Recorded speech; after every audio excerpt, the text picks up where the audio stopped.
L'actuelle génération d'Opel Corsa a eu une version sportive qui s'appelait Corsa OPC, qui faisait 207 chevaux, qui allait chatouiller les Clio RS 208 GTI, Fiesta ST, etc., etc.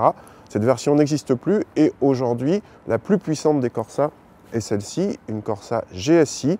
Alors, si GSI était quelques générations avant, aussi bien sur Corsa qu'Astra, une appellation sportive, ce n'est plus vraiment le cas puisque cette Corsa GSI est dotée d'un 1,4 litre turbo de 150 chevaux seulement, c'est-à-dire loin des 200 chevaux des sportives de la catégorie. Pas un moteur super puissant, par contre au niveau du look, on a tout de l'OPC ou quasiment tout, avec le béquet, les roues de 18 en option, etc., etc. Et à l'intérieur aussi quelques attributs de la sportive. A noter que cette version de Corsa n'existe qu'en 3 portes. À l'intérieur, ce sont surtout les sièges baquets qui évoquent la voiture de sport, et en regardant les détails, le volant cuir surpiqué ou le pédalier ajouré en aluminium. Pour le reste, on retrouve bien sûr la planche de bord des autres Corsa, avec l'écran central tactile placé un peu trop bas, et une qualité de présentation moyenne pour la catégorie.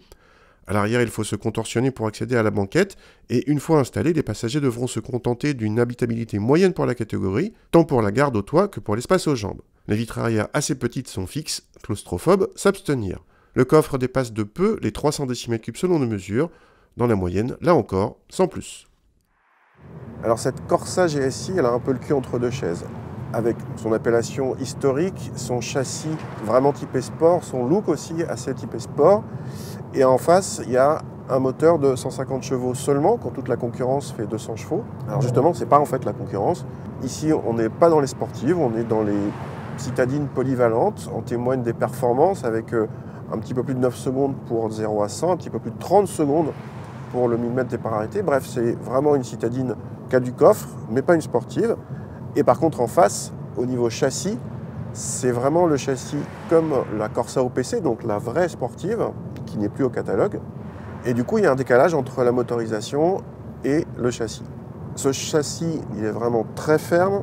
Au quotidien, c'est quand même compliqué pour le niveau de confort. La contrepartie, c'est que sans être le plus efficace du monde, il est assez joueur. On a un arrière qui est assez pivotant. Donc, vraiment digne d'une sportive. Et en face, encore une fois, des performances qui n'appartiennent pas à la catégorie des sportives. Donc cette Corsa GSI, elle a un positionnement qui est, on va dire, un peu raté. Heureusement, le tarif est nettement inférieur à celui d'une sportive de la catégorie.